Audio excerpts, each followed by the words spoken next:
Hello, I'm Paul Zinni, Superintendent of the King Philip Regional School District, and this is King Philip's Regional Review. I'm joined today by Lisa Moy, Director of Student Services for the school district. Welcome, Lisa, and thank you for being with us today. Thanks for having me. Now, Lisa started here in King Philip about the same time I did. We both started about a year and a half ago, and at that time, Lisa came to us through Fall River. So perhaps we might start by letting the viewers know a little bit about your past, what brought you to King Philip, while you're here with us. Sure. I've been in education for 27 years. I originally started out in Portsmouth, Rhode Island, where I worked for 21 years. I started off as a special education teacher, did some general education, fourth grade teacher work for a few years, back to special education, and I was their elementary student services coordinator there. Then I moved to Fall River, and I was there for 4 years, and there I became the out-of-district special ed supervisor, so I got to learn the world of out-of-district, and then I became the executive director of special ed and student services for 2 years. Terrific. Yeah, and after that, I kind of felt that I wanted to get back to the small town roots and where I could make a big difference and see the changes. So I decided to look for another community similar to Portsmouth, where I had been for so long. And I found King Philip, and I'm very happy that I'm here. We're very happy to have you here. And we're kindred spirits in that we both started as special education teachers and moved forward in that direction. I also served as a special ed director, so it's always nice to have you there at central office for us to be able to bounce ideas off of each other and talk about next steps in special education and in that kind of programming. Now, I say special education, but in fact, your title is much broader. You are the Director of Student Services, and that means lots of different services for our students. So maybe you could share a little bit about what those other services look like, and then we'll come back to special education specifically. Sure. The Office of Student Services oversees supporting students who are in special education, who may be homeless, or in DCF foster care. We also work with students who have 504 plans that are a general education initiative for students with disabilities. We also work with our health service departments, and we work with our ELL student population, English language learners. Right. And those departments are growing, or the number of students that we have who are qualifying in those areas are growing each year. And I'm not sure if that's something that our viewers at home realize, that we're seeing more second language learners and more students who are suffering from issues around homelessness and things like that. Now, in fact, we've actually had to increase staffing for ELL. Yes. So our ELL population, even though we're low incidence, is rising. We probably have at least 10 to 15 students in the district that are requiring services from a teacher who is certified as an English language learner teacher. Right. So, in the communities, when we talk about budget, many times people hear about special education and the cost of special education, but I'm not necessarily sure if our community always understands the intricacies of special education. And so maybe we could step back a little bit and focus, at least for today's conversation, around students with disabilities. And they really are serviced in two ways, through special education services, and you also mentioned 504. And so as we talk a little bit more, we can kind of talk about the difference between those. But let's start with an understanding of special education. And so special education is really the service that's provided to students, and it's really the only guarantee around an education that students receive, right? With FAPE. And could you share with our audience what FAPE stands for? Sure. It's a free, appropriate public education. And so any student who is found to have a disability needs to be afforded the rights to get their education in whatever means possible to support them to access the curriculum like all students can. So that's what we do, and it's a process. So we start with looking at eligibility. So either a parent or a teacher or community member may have a concern, and then we would look at testing a student and determining whether they had a disability, and if so, then looking at providing an individual education plan for them. Okay. So if we come back to that free and appropriate public education, there are so many things there that I want to unpack that you were just talking about. But coming back to that free, appropriate public education, I think it's important for people to recognize that prior to 1975, federally, if a child had a disability, in many cases, those students didn't even go to school. So if you had a child that had some type of significant disability, the schools were not required to, in many cases, didn't have the capacity to provide that kind of education.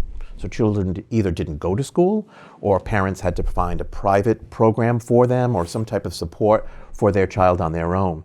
And then in 1975, this law came out, and that free, appropriate public education, when we talk about students with disabilities, that's the only time we use that phrase, really.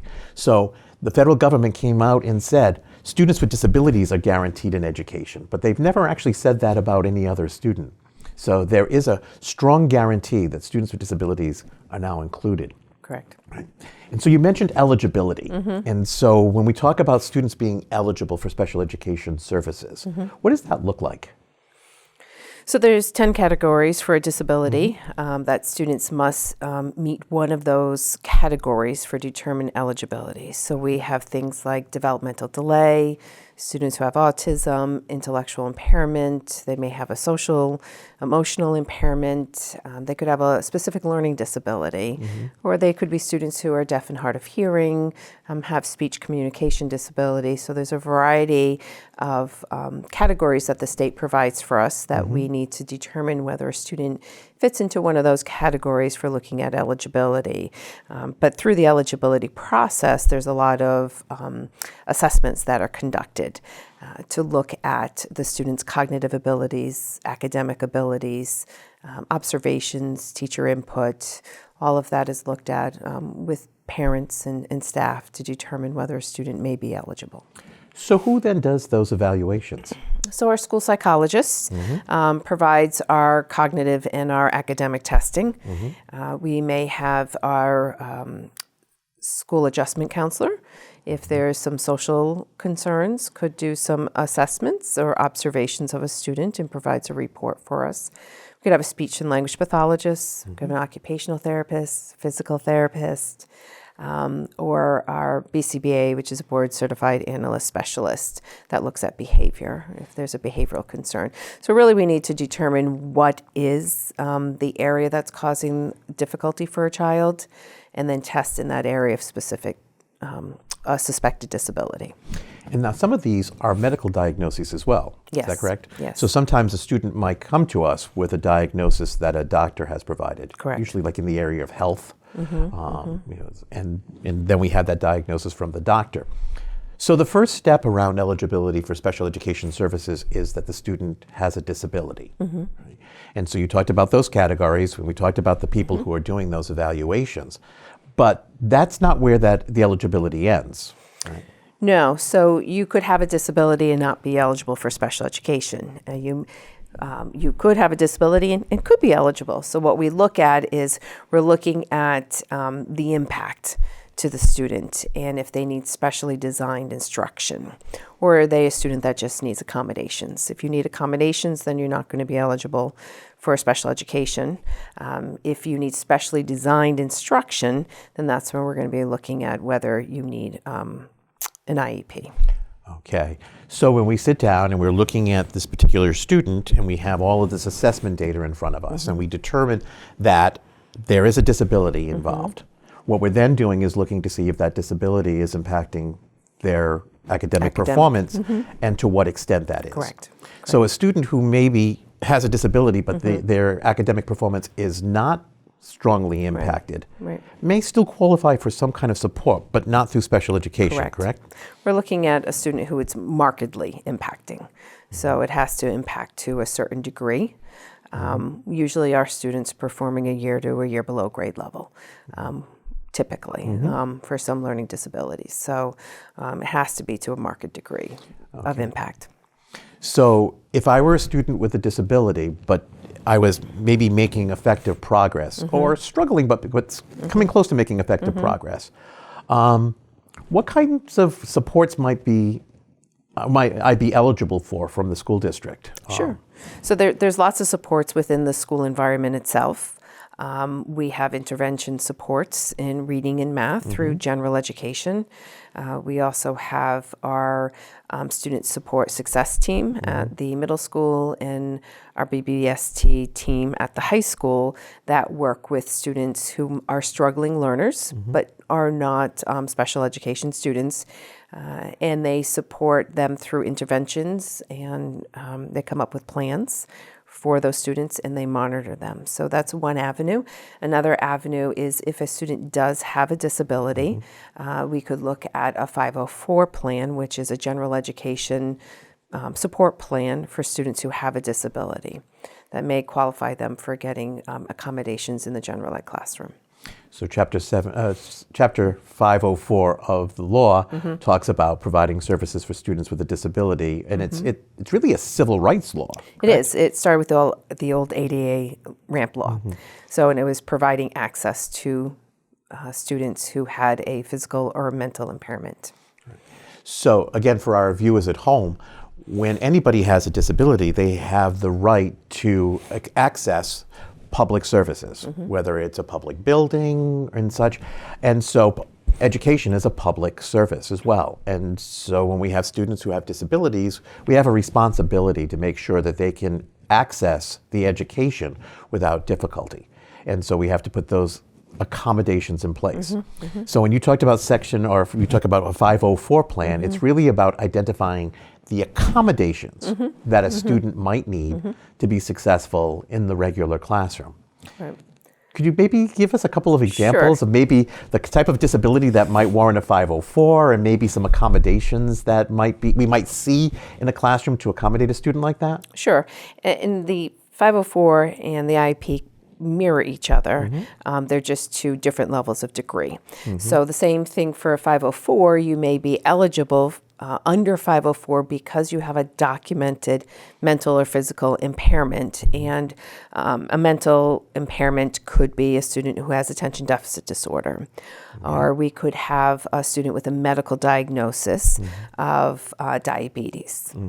So whether we see a lot of medical health plans through a 504, and we also have students who may have a mental health impairment of, say, it could be anxiety or a depression through a 504 that a student may need certain accommodations. So they may be eligible, but then we have to also determine that it has to substantially limit a major life activity. And in substantially limiting a major life activity is when you are then eligible for a 504 plan. And that could be, so if you're an attention deficit student who has been diagnosed with ADD, you could, it could be their thinking that is impaired. So it could be that is their impairment that substantially limits. So their thinking is, it's sometimes they have slower to process, or they need extra time, wait time. So we might see an accommodation of extended time for testing, or response time, or they have to be cued prior to asking a question. So they have that time to think before responding. So there would just be accommodations to support a student, whether academically or for a teacher verbally asking them questions. Okay. And so when we've determined that a student is then eligible for a 504 plan, that's an actual written document that's created, right? And so how does that process then happen? You have some type of, you have a meeting with the families? So it's very, very similar to our IEP process. So we still have to do eligibility. So we have to do testing. Sometimes families come in with a doctor's note that say a student has a type of disability. We would still need to do some of our own testing to look at the impact of that disability on that student in the educational environment. Or they may have some outside testing that they bring us, sometimes a neurological, psychological testing that the parents have conducted on their own. We will review that, and we'll do some observations or things like that. So we will do our testing first, and then we determine if a student is eligible, and then we'd have to determine if it substantially limits a major life activity activity. And if it does, then they are eligible for a 504 plan. We write up the accommodations and the supports that a child would need. We would need parent consent in order to act upon the accommodations in the classroom. And I think it's important for people to recognize that the accommodations that are listed in the 504 plan are really only the accommodations that the student needs to have equal access to the education that his non-disabled or her non-disabled peers have access to. Correct. So we don't just put a laundry list of accommodations together. No. There's a great deal of thought that goes into that plan, looking at the student's specific needs as they are related to the disability and what that student then needs to have a general access of the education process. Right. So, great. So now some students have a disability and all they need are those accommodations, and once they have them, and I would call them a helping hand. Really, accommodations are simply a helping hand, allowing us to have that equal access. So it might even be something as simple as a student with a visual disability being positioned in a way that he or she can see the board or any types of technology in a clear way. It might be larger print books or larger print being used on the computer. They can be as simple as that. Right. But they allow that student equal access. Correct. Some of our students, as you said earlier, require much more support. There are students who, as you said, not only have a disability, but that disability is impeding their effective progress, and thus they require some type of specialized education. So what does that then look like, that process? So there's it's a continuum of support for students for special education services. So depending on their disability and the goals and objectives that are written for that student, based on what they require, we then determine what kind of services they would need. And some services we always start with our least restrictive environment, which we call LRE. And the least restrictive environment is always in the general education class first. So some students can be supported with their general education peers, with a special education teacher supporting them working on their goals and objectives that have been identified based on their area of disability. And that can be done in the general education classroom. Some students need a little bit more significant work and support, and we need to then do their services or work with them in a separate location. So sometimes they may be pulled out and provided supports in a separate location or in a separate class. So we have our least restrictive environment in the classroom. Usually that's our co-taught setting with a general education teacher and a special education teacher. And then going up the continuum ladder of supports, when they need more significant supports, we might provide those supports in a separate location within the school, a separate classroom. In supporting them. And some students have a mix. Some are supported in and out, and we call that partial inclusion. So we have a variety of supports.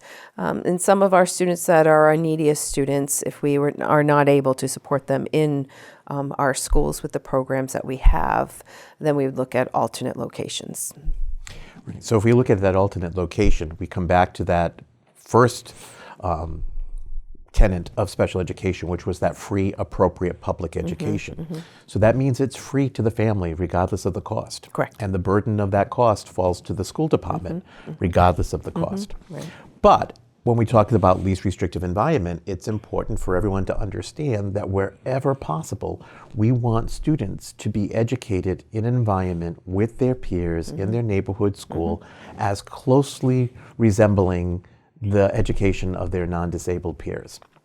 And so the least restrictive environment actually looks different for every child. Correct. So that's part of that conversation. What is the best environment, the least restrictive environment for that particular child that we're looking at? For most, probably about 80%, it's the regular classroom. But there are a percentage of students that require more intense instruction or supports that can't be provided in the regular classroom. That's right. And so all of that happens in what we call the team meeting, correct? Correct, yep. So could you then maybe describe a little bit of what that team meeting looks like? Sure. So the team meeting involves a special education teacher, a general education teacher, the parent, the specialist who did the testing, And when they've determined that a student is eligible, then they start developing what's called an individual education plan program, which we call an IEP. And that program is to design what services and supports they're going to get. So we would look at their areas of need and identify if they need support in, say, math or written language, where their deficits lie that they're going to need support. We write goals, annual goals that get reviewed yearly with benchmarks underneath to work on those objectives to get them to their annual goal. Once we've design that, and then we look at the goals. The goals drive the services that a student needs, and then we determine where those services happen. So how much time do they need from specialized instruction from a special ed teacher, and where that location is. So that could be in the classroom, could be out of the classroom. And that determines then the placement for the student for services. So that's kind of a quick overview of the development of an IEP. And the IEP process is huge. It is. And it's ongoing with meetings annually, at least annually. Correct. And progress reports that go along with that. Yeah. But I think some important components that you mentioned were the fact that the parents are an equal player in that process. They're part of the team meeting, and their voice is heard. And their voice is heard again when they actually have the responsibility of accepting or rejecting the IEP as it's written. Correct. And again, you mentioned IEP. I also think it's important for people to understand that IEP equals special education. That if a student is receiving specialized instruction, that it has to be codified in some way on an IEP. Correct. And that becomes then the document that drives the instruction. Now you talked again, I'm going to go back to least restrictive environment, for people to understand a little bit more. Most times those supports, those modifications to the curriculum can still be provided in the regular classroom. But sometimes the students need more specialized instruction or additional supports. But we can build those within the school setting. So you've in fact been busy, I know, at the middle school, you're building programming at the school. So why would we build programming in the school, and what might that look like? We want to build it because we want to keep our kids. We want to keep our kids in our school. We want to keep them with their neighborhood students. So this past year, we developed a social emotional program for our students who were previously being sent out to out-of-district placements because we didn't have the programming. So having the programming, we're able to keep our own students where they belong, in their school with their friends, in their neighborhoods. So it just is more specialized programming. Instruction. We've collaborated with a consultant to help us support building the program. And we've added additional resources as school adjustment counselor to support the program as well. We started the co-teaching this year as well to provide our basic level of least restrictive environment in the classroom. Prior, we had co-assisted classrooms. We have lots of teacher assistants that support our students as well.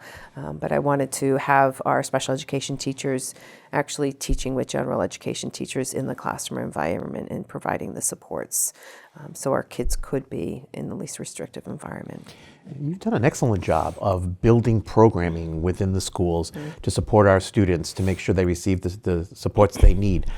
And I think it's important for people to understand that when we build those supports for the students who require more assistance, it benefits the regular education students as well. Because you're not just placing students who have significant needs in classrooms with regular education students without providing the supports for the student with the disability. You're providing those extra supports, thus freeing up the regular education teacher to be able to work with all of the students a little bit more, adding extra adults in that room to support them. And so I think that really benefits all of the students tremendously. They have the supports they need from the regular classroom teacher, and the students with disabilities receive those supports from the special education teacher. Now, I want to come back to the social emotional classroom that you built, because I also want people to understand that when we talk about social emotional issues, we're talking about students who have a documented diagnosis, a documented disability around mental health issues. Correct. Because I think sometimes people think that if a student simply struggles with behavior, that we place those students out, or they require this extra special education services. That's really not the case. The students who are receiving behavioral supports, the behaviors are tied to the disability, directly related to the disability. Would that be correct? Correct. Okay. And so when you're building these programs, you're building in those supports to try to help mitigate those kinds of behaviors and support those students so that they can be more successful in the school and society. So another thing I think that's important for people to look at is when you're building these programs, you're also looking at the number of students that would benefit, right? Because we may have one student who needs a program, but if it's only one student, it becomes difficult for you to build that program. Right. So what happens then if you have say a single student who requires some type of specialized program that can't be accommodated in the regular classroom? That's when we would look to place a student outside of the school district. So we'd be looking at contracting with another school and paying a tuition for a student to attend either a collaborative setting or a private school to support their needs if we're not able to support them. So I think it's important you mentioned collaborative too. We belong to a collaborative in this area. There are actually 19 communities that belong to the Bi-County Collaborative, known as BICO. And so what's the benefit of the collaborative and that kind of programming? Well, the benefit is the resources and the supports, and they have many programs in schools and in their own private schools. So we can work with them to provide the best location for us. Also, they support us with the transportation, which they organize for us, which is great. That's wonderful. So by sharing resources with other communities, we're able to maximize the services that we're providing those students. So we don't go from a separate program within the school to an out-of-district high tuition program. We look for those collaborative type programs where your community might have one student who has that specific need, and I have 2 students in my community, and Mrs. Jones has 3 students in their community. Together we have 6 students, and so the collaborative can then build that program, and most often they then use space in one of those 19 communities in one of their schools. So then the students are able to go to a school setting. It might not be their own school, but at least they're going to a school setting and receiving that specialized instruction. We only have a couple of minutes, actually just a few seconds before our time is up. And so just for our viewers at home, if in fact a family was concerned about a student, what might they do? Who should they contact if they have concerns and they're in King Philip schools? Well, typically it would be the principal. Principal then can direct them in the right avenue, which could be, we have team liaisons, special liaisons in the buildings that can support them. And certainly my office can direct them in the right direction as well. Fantastic. And so I want to thank you for spending the time with me today, talking about specialized services for our students. Today we only hit the tip of the iceberg, talking about special education and students who receive services through 504. But we know that those programs run much deeper, and that there were other programs such as students with second language issues and students who are homeless that we didn't even get a chance to talk about today. So I'm hoping that at some point in the future you'll be willing to come back and join me again and share with our viewers more information about the kinds of services we provide. That being said, for today, I say thank you so much for being here, and I thank our viewers for watching and wish you all a great day.